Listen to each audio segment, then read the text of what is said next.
You. Yes, you. Wanna know how to get some good loot? Of course you do. So make sure to follow this guide, because in today's video of my Don't Starve Together boss guide series, I'm gonna show you how to kill Klaus, who is, in my opinion, one of the most fun and rewarding bosses in the whole game. I'm gonna show you everything you need to know to summon him and kill him, even with a character that doesn't have any damage multipliers. And as always, I will walk you through every mechanic of the fight. With that out of the way, let's get to the process of spawning Klaus, and then how to prepare for the fight. You first need to find a deciduous forest, or a mosaic biome. In these biomes you can find a special mob called the no-eyed deer, which spawns in groups of 6 to 9 during early autumn.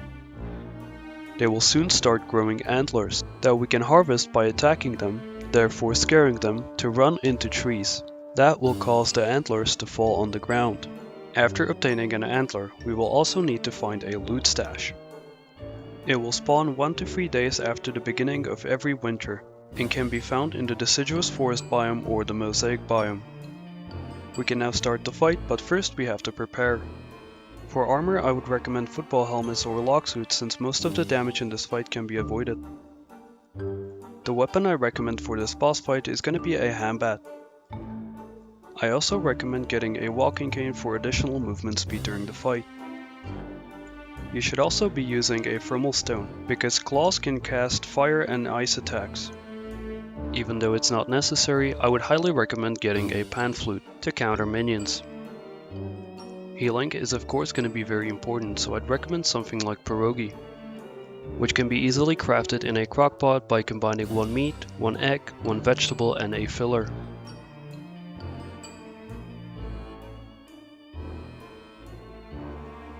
Because it's going to be winter and the fight takes long, I recommend having a big light source. A fire pit will be enough, but from my experiences, a star-color staff is always the best option. After this, we're prepared for the fight. So let's spawn a star and summon Klaus by unlocking the stash with our antler. As you can see, the antler broke and it spawned Klaus. So the boss fight has officially begun. Klaus has 10,000 health and deals 37.5 damage to the player. Now kiting Klaus is extremely simple. Dodge a hit and go for 4 attacks. After doing this twice, Klaus is gonna raise his hand, and he's gonna start casting an elemental attack. If you see him casting a fire attack, simply just outrun it and go back to the pattern of dodging and hitting 4 times. When casting a freezing attack, I recommend running away and then back to Klaus, which is gonna allow you to deal more damage.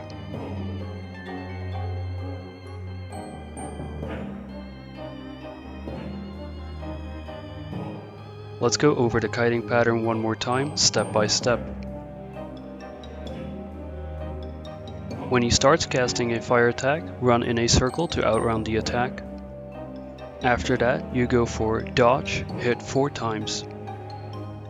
After doing this twice, he's gonna start casting a freeze attack. What you want to do is run away and instantly into him, which is gonna allow you to do 4 to 5 hits when he's casting. After that, the pattern repeats until he drops below 5000 HP. I should also note that staying away from the deer is very important, since they are going to attack you if you get too close to them. A very important rule during this fight is to never kill the deer, because if you do this, Klaus will become enraged. When Klaus drops below 5000 HP, he's gonna spawn 2 krampi to help him. What you want to do now is to take the pan flute and put them to sleep, killing them one by one. Now kiting a krampus can be very tricky, because it does require you to hit and dodge very quickly, but you can also just tank them because they don't deal a big amount of damage.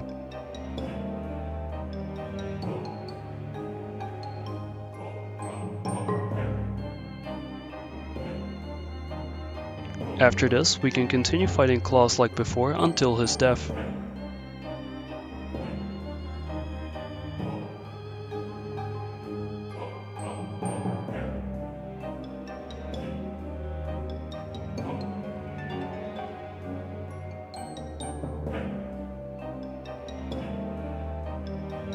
And as you can see, Klaus is finally dead. Wait, is that a life-giving amulet? Surprise, motherfucker! Yeah, welcome to phase 2. During this phase, Klaus gains a pounce attack. Now this attack can be very dangerous, but it is not that hard to dodge, so I'm gonna explain the kiting pattern once again. After doing the pounce attack, you wanna go in for dodge and 4 hits. After which, he's gonna do a regular double swipe attack followed by a leap attack. After this, he's gonna immediately start casting an attack, which is an opportunity to deal more damage. After another jumping attack, we can go for a dodge and 4 hits. He will then start screaming, which is gonna be followed up by a fire attack. You can get additional hits in, but be prepared to dodge the fire attack.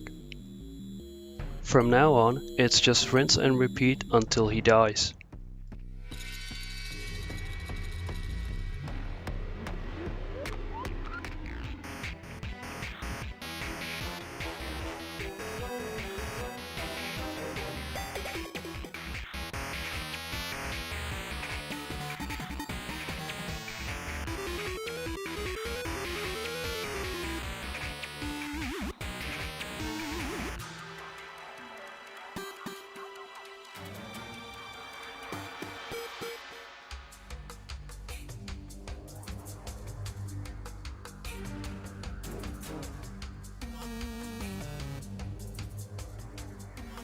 And as you can see, we have successfully killed him for real.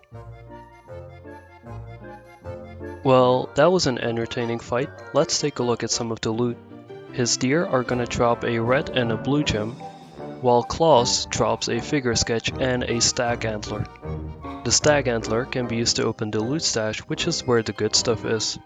Opening it will drop 4 bundled supplies, and this is how the loot goes. The loot of the first 2 bundles isn't that great, but the 3rd and 4th is the best.